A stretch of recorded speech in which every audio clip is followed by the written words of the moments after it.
Namaste children, hope you all are fine at home. I think so you all have gone through the first chapter properly, which we have completed last week.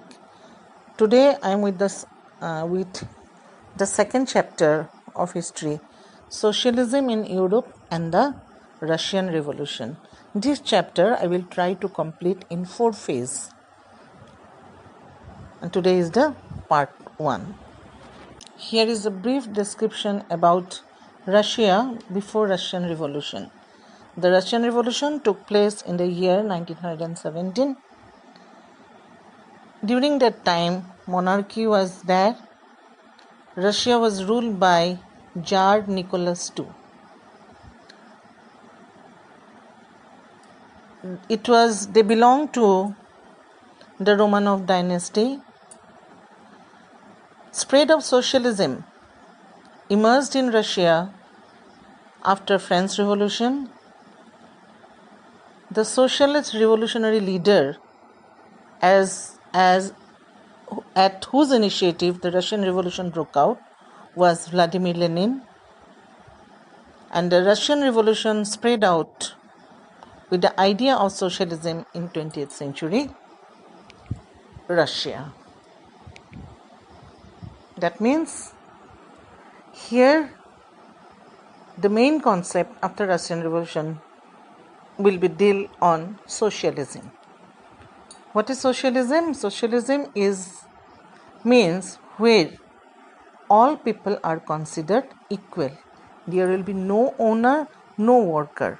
All will do the work and they will get the wages according to that.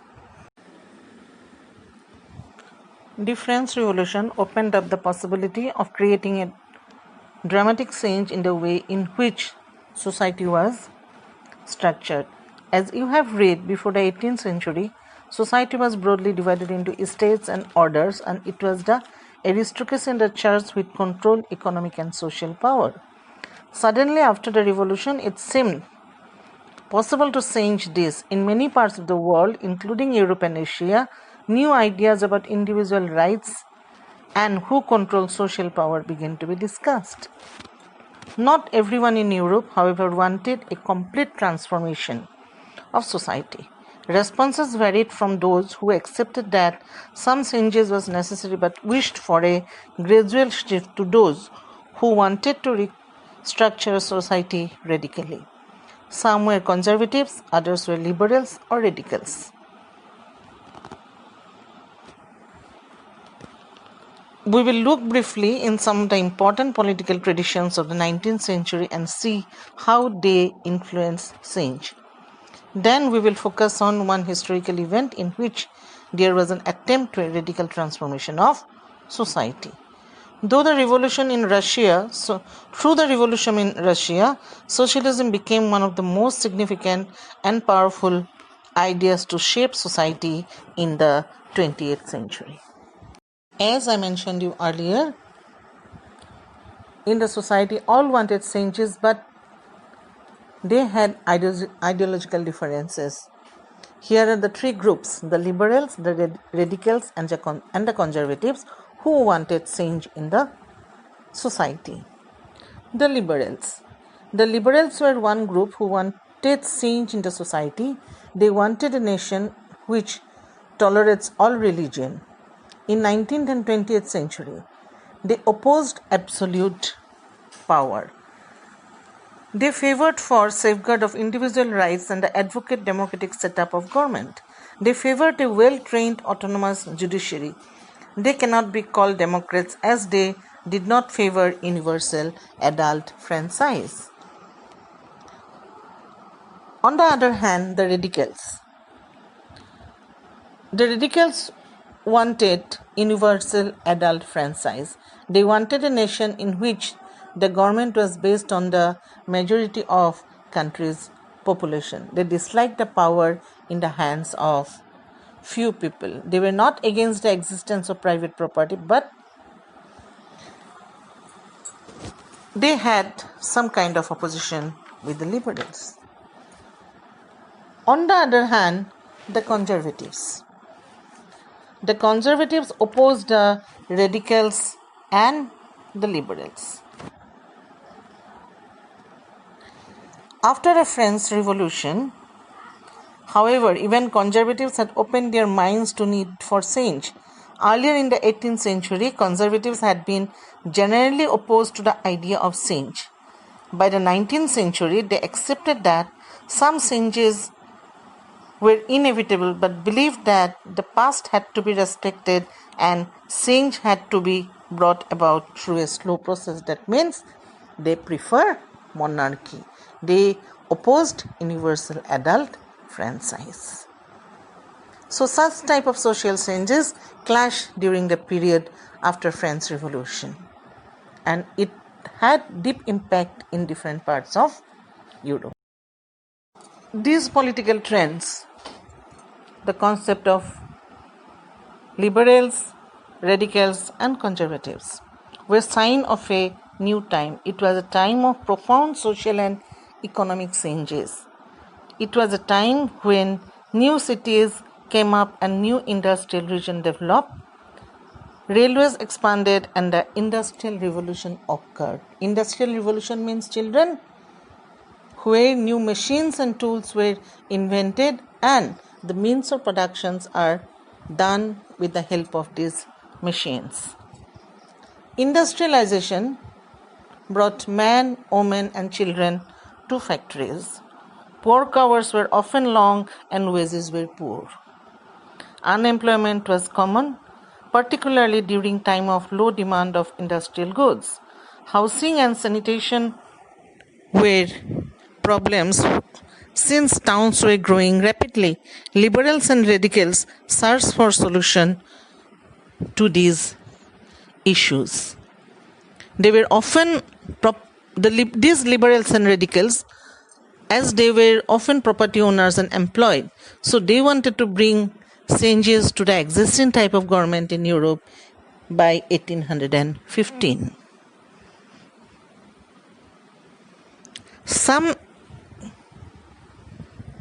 In some places, like in France, Italy, Germany, and Russia itself, they became revolutionary and worked to overthrow existing government to bring some kind of change, social changes in the industrially developed areas.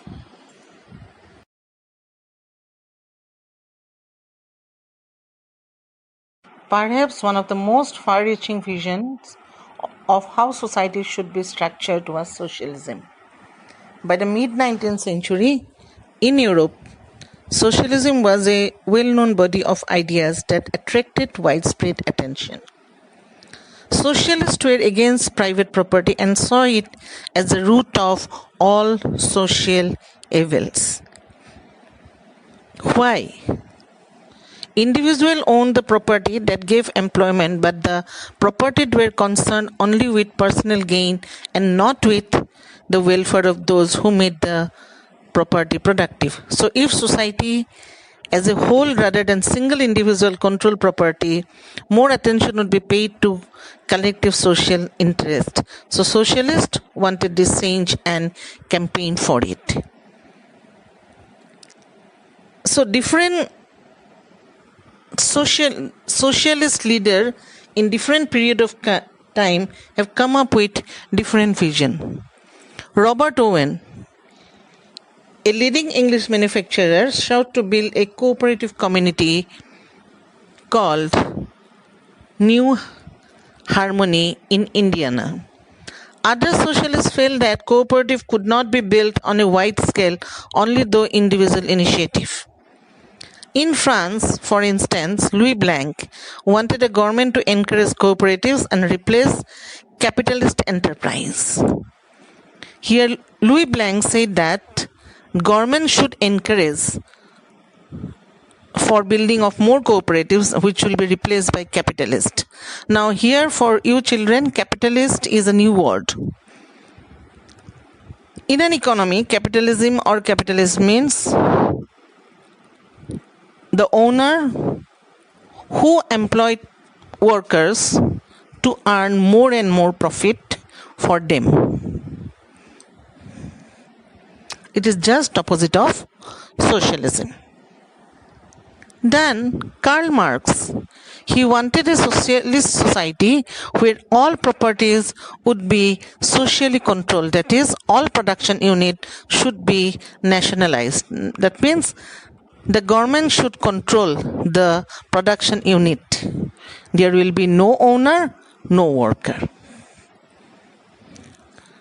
Friedrich Engels supported Karl Marx, also argued that industrial society, that capitalism should be removed. He also wanted to overthrow capitalism and he also supported socialism. Children, let us stop for today.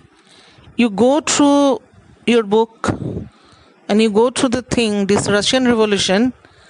If you will not go through it seriously, then it will be very difficult for you to understand, as you are getting certain new words. So in my next class, I will come with the second part. Thank you.